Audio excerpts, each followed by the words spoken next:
자, 수업 시작하겠습니다. 자, 오늘은 저번 시간에 우리가 이슬람에 대해서 영상도 보고 했잖아요. 자, 오늘은 이슬람에 대해서 본격적으로 알아보는 이슬람교와 이슬람 제국이 형성되다에 대해서 배워보도록 할게요. 자, 우리가 저번 시간에 이제 배웠던 이슬람교의 특징들이 여기 있죠. 이슬람교를 믿는 사람들은 돼지고기를 먹지 않아요. 그 이유는 이슬람교의 경전이 쿠란에 돼지고기를 먹지 말라는 구절이 있기 때문입니다. 또 베일, 지금 히잡이라고 부르는 베일들을 쓰는 이런 특징적인 것들이 이렇게 나와 있는데, 이러한 이슬람교가 어떻게 나타났는지에 대해서 배워보도록 하겠습니다. 자, 소리 켜겠습니다. 자,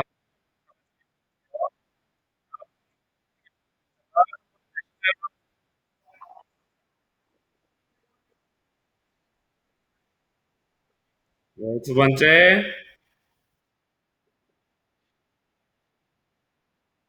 네, 이슬람교의 발전 과정을 말할 수 있다까지 배워보도록 하겠습니다. 자, 그 당시에 어떻게 이슬람교가 발전하게 됐냐부터 배우게 되면은, 그 당시에 우리가 배웠던 로마 제국이 멸망하고 서로마 제국과 이 비잔티움 제국이 나뉘었다고 했죠. 그리고 또 그 비잔티움 제국과 우리가 배웠던 사사왕조 페르시아가 있었어요. 원래는 이렇게 여기가 서유럽이잖아요. 자, 서유럽이고, 원래는 이렇게 비잔티움 제국과 사사왕조 페르시아를 지나가는 교역로가 이렇게 있었어요. 육로랑 해로가 사사왕조 페르시아를 이렇게 지나갔는데, 그 당시에 여기에 있는 비잔티움 제국과 사사왕조 페르시아가 싸우게 돼요, 둘이서. 자, 이렇게 싸우게 되니까 비잔티움 제국의 물건을 사사왕조 페르시아에서 안 받아주고, 또 사사왕조 페르시아의 물건도 비잔티움 제국에서 안 받아줘요. 자, 그래서 그 당시 원래는 옛날부터 교역을 이러한 식으로 또 이러한 식으로 이렇게 이어나갔는데, 이 둘이서 비잔티움 제국과 사사왕조 페르시아가 싸우다 보니까 새로운 서로의 물건들을 안 받아주고, 자, 그러다 보니까 새로운 이 교역로 개척이 필요했던 거예요. 그래서 이러한 길을 못 쓰니까 이렇게 아라비아 반도를 돌아서 가게 되는 해안선, 또 아라비아 반도를 통과하는 이 육로 저기가 생기게 됩니다. 육로로 된 무역로가 생기게 돼요. 자, 원래 여기에 있었던 아라비아 반도 같은 경우에는 사막 지형이었기 때문에 사람들이 별로 많이 안 살았어요. 사람들이 많이 안 살고 소수의 유목민족들, 낙타를 타는 유목민족들만 살고 있었는데, 이렇게 새로운 무역로가 개척이 되면서 메카, 여기에 있는 메카나 메디나 이러한 곳에 이렇게 해안 도시가 새로운 무역 중심지로 부상을 하게 됩니다. 자, 그렇지만 이게 평등하게 받은 게 아니라 소수 귀족들이 상업적 부를 독점을 하게 되고요. 그러면서 빈부의 차나 계급의 차, 부족 간의 계급이 나타나게 되고 굉장히 사회적 갈등이 나타나게 됩니다. 자, 그러면서 나타난 게 이제 이슬람교인데요. 자, 이슬람교 같은 경우에는 어디에서 나타났냐? 여기 메카에서 나타났어요. 원래는 이제 이 메카와 메디나가 새로운 무역 중심지로 격상을 하다 보니까 이 경제적인 부를 둘러싸고 유목민족, 유목부족 간에 엄청난 전쟁이 있었거든요. 이러한 전쟁이 있었는데, 이러한 전쟁에서 사회적 불평등과 이제 전쟁으로 인한 혼란이 계속 있게 됩니다. 자, 그 와중에 이 무함마드라고 하는 사람이 메카에서 알라를 유일신으로 하는 이슬람교를 창시하게 돼요. 자, 이 사람이 무함마드고, 이 사람이 알라의 사도예요. 그래서 알라의 계시를 받는 장면을 그린 건데, 이 무함마드라는 사람은 원래는 상인이었어요. 원래는 상인이었는데 이 무함마드라는 사람이 기도 중에 알라라는 유일신의 계시를 받게 되면서 이 사람이 이제 종교를 창시하게 됩니다. 자, 여기 이 이슬람교 같은 경우에는 특징이 우상숭배를 배격해요. 이 우상숭배라는 게 뭐냐면은 조상이라든가 뭐 동물이나 뭐 이제 뭐 미생 그 무생물 뭐 돌이라든가 이러한 것을 신격화하고 이러한 것을 우상숭배라고 하는데 이러한 것을 배격하고 못하게 하고 알라 유일신 신앙으로서 알라에 대한 절대 순종을 바랬어요. 자, 그리고 또 신자 사이에 평등과 형제를 강조를 해요. 자, 그러다 보니까 그 당시에 갑자기 이제 돈이 많이 들어오게 된 그 메카와 메디나에서는 사회적 불평등이나 전쟁으로 굉장히 혼란스러웠는데 이 이슬람교, 무함마드가 이슬람교를 성립하고 나서 이렇게 우상숭배도 배격하고 알라에 대한 절대 순종도 바라고 신자 사이의 평등과 형제에도 강조를 하고 이러다 보니까 이제 하층민의 지지를 획득을 하게 됩니다. 하층민들의 지지를 획득하게 되고 근데 이러한 우상숭배 배경이나 이런 것을 이 메카의 보수적인 귀족들을 반대했어요. 그러니까 하층민들에게 저기는 얻지만 귀족들은 이거를 엄청나게 탄압을 하게 되는 겁니다. 이해되죠? 왜 그러냐? 여기에 보면은 이제 신자들 사이에는 평등한 거야. 그러니까 그 계급이나 이런 게 없는 거야. 그러다 보니까 귀족들은 당연히 여기에 대해서 반대하겠지. 자기가 귀족이고 훨씬 더 높은 사람인데. 그런데 그 하층민들은 지금 그 귀족들한테 핍박받고 있다가 이렇게 그 평등을 교리로 하고 이 우상숭배도 배격하는 이러한 교리에 대해서 감명을 받아서 여기를 믿게 되겠죠. 자, 그래서 이러한 귀족층의 반대로 인해서 무함마드가 메카에서 메디나로 피신을 하게 됩니다. 그래서 원래는 여기 메카에 있다가 여기 메디나로 이렇게 일단 도망을 가요. 이거를 뭐라고 부르냐? 헤지라라고 부릅니다. 헤지라 적으시고요. 프린트에 헤지라가 나타나고 메카에서 메디나로 피신을 했다가 이제 메디나에서 그 하층민들, 그 이슬람교 신자들을 중심으로 힘을 기른 다음에 이제 교세를 확장을 해요. 이게 그 메카에서 메디나로 도망갔을 때의 모습이고, 그 피신했을 때 모습이고, 이제 교세를 확장을 해가지고 그 메카의 군대와 한판 싸움을 벌이게 됩니다. 전쟁을 벌이게 돼요. 그래서 메카를 정복하게 되고 아라비아 반도를 대부분 통일을 하게 됩니다. 이해되죠? 자, 이러한 상황에서 이렇게 정통 칼리프 시대와 우마이야 왕조가 들어서게 되는데, 자, 이제 여러분이 잘 기억을 하셔야 되는 거예요. 자, 이슬람이 이제 무함마드 때부터 이렇게 무함마드 때부터 저기가 있다가 이제 정통 칼리프 시대로 넘어갑니다. 자, 무함마드가 죽고 나서 무함마드가 힘을 굉장히 많이 키웠잖아요. 메카와 메디나를 점령을 하면서 그 새로운 교역지를 다 독점을 했단 말이야. 자, 그러다 보니까 독점을 하다 보니까 그 힘이 굉장히 커졌는데 무함마드가 죽고 나서 이 무함마드가 일구었던 거를 더더욱 더 크게 발전시키고 이슬람교를 홍보하고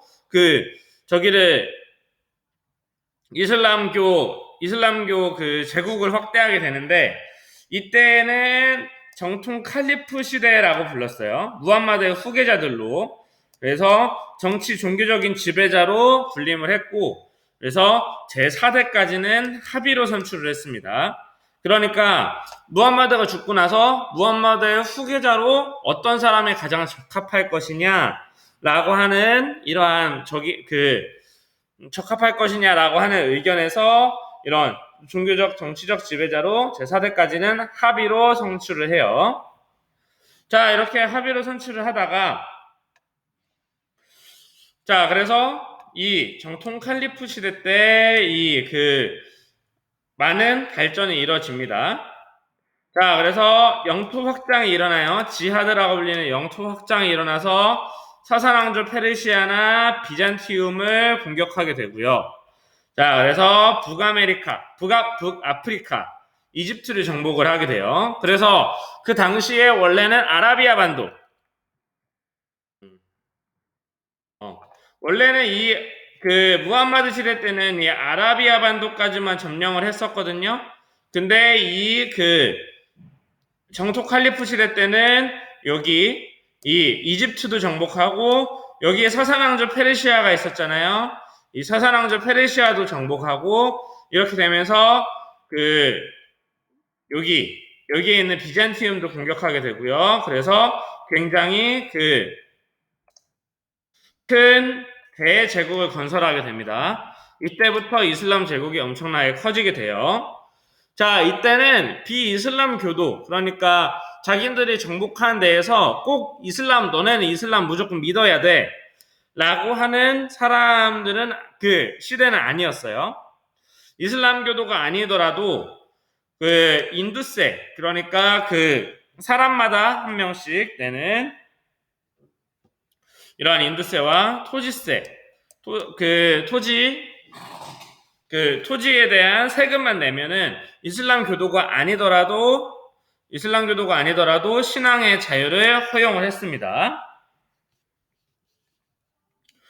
자, 그러다가 이제 이 정통 칼리프 시대가 지나고 나서 우마이야 왕조가 등장하게 되는데요. 자, 이 우마이야 왕조는 이제 수도가 다마스쿠스라는 곳이었습니다. 다마스쿠스였는데, 이제 무함마드가 있었고, 정통 칼리프 시대가 있었어요. 정통 칼리프 시대 때는 이제 아부바크르나, 알리, 이렇게 1대부터 4대까지 칼리프가 있었어요. 자, 근데 이 4대 때 가문이 죽고 나서 4대 칼리프가 암살을 당해요. 알리라고 하는 사람이 칼리프가 암살을 받고 나서 이제 우마이야 가문이라는 곳이 칼리프의 직위를 세습하게 됩니다. 자, 잘 구분을 하셔야 돼요. 이 칼리프 시대 때는 칼리프라는 게 정치적이고 종교적인 다 지배자라고 했죠. 자, 이 칼리프라고 하는 사람들을 선출로 뽑았고요. 그리고 이 우마이야 왕조부터는 칼리프의 직위를 세습을 하게 되는 거야. 그러니까 왕조 시대로 가게 되는 거죠. 자, 그래서 이제 이때부터 칼리프의 직위를 세습하게 되고, 이때 시기적인 특징은 수니파와 시아파로 나뉘게 돼요. 자, 이 수니파는 우마이야 왕조, 이 우마이야 가문이 정상적으로 칼리프를 인수를 한 거다. 그리고 우마이야 왕조를 인정한다 라고 주장을 하는 게 있고, 이 시아파 같은 경우에는 우마이야 왕조를 부정해요. 이 시아파는 4대 칼리프인 알리, 그러니까 암살당했던 알리라는 사람이 알리라는 사람 측에서 칼리프를 해야 됐다. 근데 우마이야 왕조가 자기들 욕심으로 인해서 칼리프를 찬탈한 거다. 반란을 일으킨 거다. 라고 주장을 하는 거예요. 자, 그래서 수니파와 시아파로 나뉘게 되고, 이러한 다툼이 있었고요. 이때부터 이제 아랍어를 사용을 하기 시작합니다. 자, 그래서 이때부터는 원래는 정통 칼리프 시대 때 여기까지 이렇게 점령을 했다가 여기가 정통 칼리프 시대까지라면은 이제 우마이야 왕조부터는 여기까지 이 위쪽 이베리아 반도부터 여기 당나라와까지 이렇게 싸움을 하게 되는 엄청나게 큰 대제국을 건설하게 됩니다. 자, 그런데 이 우마이야 왕조가 결국에는 멸망을 해요. 왜 멸망을 하냐? 얼마 못 가거든요. 그 100년도 못 가는데 그 100년도 못 간 이유가 뭐냐면은 이 아랍인 중심 정책이었습니다. 이 아랍인 중심 정책이었는데 왜 아랍인 중심 정책이었냐면은 정복지에 비아랍인들을 그 정통 칼리프 시대 때는 그 이슬람교도가 아니더라도 토지세랑 저기만 내면은 괜찮다고 했잖아요.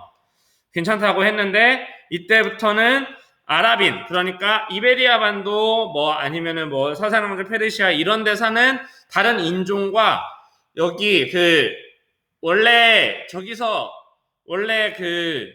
유목민족이었던 아라비아 반도에서 살던 아랍인과 이제 엄청나게 차별을 하게 돼요.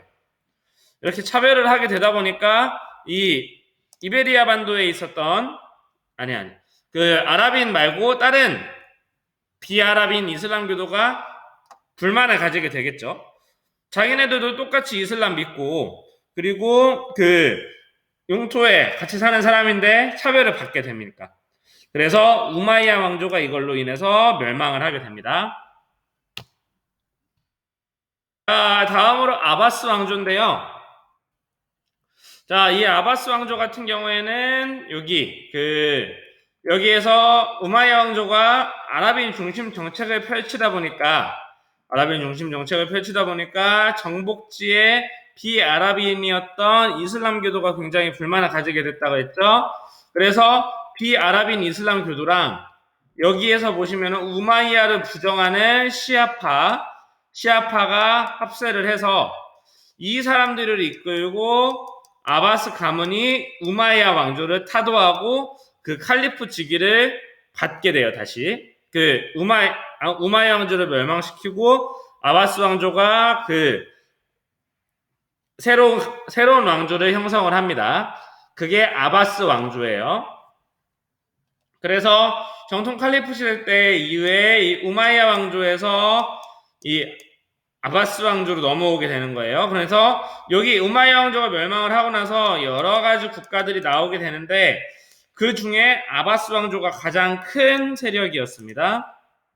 그래서 아바스 왕조 때는 이제 여기 보시면은 이제 정복지로 더 여기 위쪽으로 사르디니아나 시칠리아까지 늘려서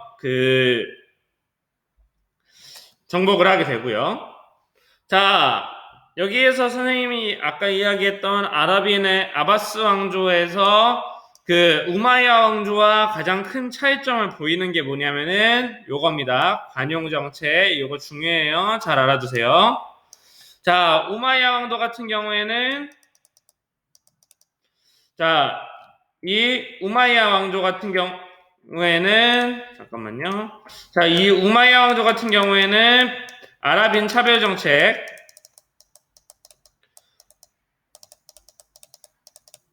아랍인 차별 정책을 이렇게 해가지고 결국엔 이것 때문에 무너졌다고 했잖아요. 근데 이 아바스 왕조에서는 이제 관용 정책, 민족 차별 정책을 표출을 시켜서 비아랍인 이슬람교도와 원래는 우마이야 왕조에서는 굉장히 차별을 당했지만 이 비아랍인 이슬람교도들에게는 이제 아바스 왕조에서는 차별을 철폐한 거예요. 자, 그러다 보니까 비아랍인 이슬람교도가 이 아바스 왕조를 환영을 했겠죠. 그러면서 이 아바스 왕조는 750년에서부터 1258년 굉장히 오랜 기간 동안 유지를 할 수 있게 됩니다. 우마이야 왕조에서는 아랍인 차별 정책, 아랍인만 우대하는 정책을 썼고 그것 때문에 멸망을 했고 아바스 왕조는 관용 정책을 펼쳤다는 거 굉장히 중요하니까 잘 알아두시고요. 자, 이 아바스 왕조 같은 경우에는 바그다드라는 곳을 수도로 정했어요. 자, 여기가 바그다드고요. 아까 우마이야 왕조는 어디라고 했어요? 여기 다마스쿠스라고 하는 곳이라고 했죠. 자, 이 바그다드를 수도로 정한 여기 아바스 왕조는 엄청나게 그 세력을 펼치게 되는데 특히 누구랑 싸워서 이기냐? 당나라와 싸워서 이겨요. 당나라와의 탈라스 전투라는 곳에서 승리를 하게 되거든요.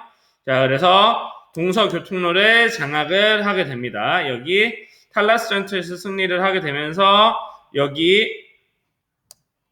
여기에서 당나라랑 싸우게 되는데 우리가 저저번 시간에 배웠듯이 당나라도 그 당시에 세계에서 가장 큰 강대국이었다고 했잖아요. 근데 이때 당나라와의 전투에서 승리를 할 정도로 이슬람 제국이 엄청나게 발전을 했다는 겁니다. 이해되죠? 자, 그리고 이때부터 이제 동서교류가 엄청나게 활발하게 되면서 동서교통로가 장악되면서 수도 바그다드가 세계적인 교역과 학문의 중심지로 번영을 이루게 됩니다. 자, 우리가 다시 아까 배운 거 다시 정리를 하면은 여기 앞에 무함마드가 있었죠. 무함마드가 저기를 이슬람교를 창시하고 메디나로 피신을 했다가 다시 메카로 돌아와서 메카와의 그 소수 귀족들이랑 싸움을 이기고요. 자, 그러면서 무함마드 사후에 정통 칼리프, 사비로 칼리프가 선출됐던 정통 칼리프 시대가 있었고 그 이후에 4대 칼리프가 암살당하고 나서 우마이야 왕조로 돌아와서 이 우마이야 왕조 때 이제 우마이야 왕조 때 세습이 나타나게 되고 이때는 엄청나게 큰 제국으로 발전을 했지만 비아랍인을 차별하는 아랍인 우대 정책을 펼쳤다가 그것 때문에 멸망을 하게 되고 자, 그 다음에 이제 아바스 왕조 이 아바스 왕조로 등장을 하게 되면서 이 아바스 왕조 때는 우마이야 왕조가 비아랍인 차별 정책으로 망했기 때문에 이 아바스 왕조는 관용 정책을 펼쳐서 비아랍인 이슬람교의 세금을 면제하고 그래서 큰 제국을 오랫동안 유지할 수 있었다. 요 시기를 잘 기억을 해두세요. 자, 마지막으로 이제 이후의 왕조들 보시면은 여기 우마이야 왕조를 찬탈한 왕조가 아바스 왕조라고 했죠. 이 아바스 왕조라고 했는데 이 아바스 왕조를 한테 멸망을 당한 우마이야 왕조의 그 가문들이 이제 소수가 도망가가지고 어디를 만드냐? 여기 이 이베리아 반도에 있는 후 우마이야 왕조를 만들게 돼요. 그러니까 아바스 왕조가 여기를 점령을 하고 있을 때 이쪽을 점령을 하고 있을 때 여기에서 조그만하게 다시 만든 거죠. 후 우마이야 왕조라고. 그래서 이제 멸망한 우마이야 왕조 이쪽이 이베리아 반도에 건축을 합니다. 자, 그래서 그 아바스 왕조와 다른 독자적인 칼리프를 선출을 하게 되고요. 이 후 우마이야 왕조 같은 경우에는 그 이슬람, 비잔티움, 그리스 문화를 다 합쳐가지고 유럽 대륙에 있었으니까 그래서 수준 높은 문화를 형성을 했고 코르도바가 이 후 우마이야 왕조의 그 수도인 코르도바가 이제 학문의 도시로 발전을 하게 됩니다. 자, 그리고 마지막으로 파티마 왕조인데 이 파티마 왕조는 북아프리카의 카이로 여기가 원래 이집트였거든요. 이 이집트에서 시아파가 건국을 합니다. 아까 이 우마이야 왕조를 인정을 안 했었던 시아파가 건국을 하고요. 자, 그래서 아바스 왕조에서 독립을 해서 본인들만의 왕조를 일으키게 되는 거예요. 그래서 큰 줄기를 보실 때 무함마드에서 정통 칼리프 그리고 우마이야 왕조, 아바스 왕조 이렇게 쭉쭉쭉 넘어가는 상황에서 아바스 왕조가 있을 때 후 우마이야 왕조와 파티마 왕조가 같이 있었던 겁니다. 이해되죠? 자, 그래서 이슬람 같은 경우에는 여러분이 굉장히 낯설 거예요. 우리가 저기로도 수업을 했지만 그 영상으로도 수업을 한 반도 있고 안 한 반도 있고 그렇지만 여러분이 낯설기 때문에 지금 선생님이 이렇게 말로만 설명을 해서는 여러분이 잘 이해가 안 갈 거예요. 그래서 지금 시간이 조금 남았는데 한 9분 정도 남았거든요. 지금 이 시간에 교과서를 여러분이 지금 오늘 배운 내용을 바탕으로 교과서를 읽을 시간을 따로 드릴게요. 69페이지에서 74페이지까지 여러분이 직접 읽어보시고 조금 정리하는 시간 드리도록 하겠습니다. 자, 지금부터 교과서 한번 살펴보세요.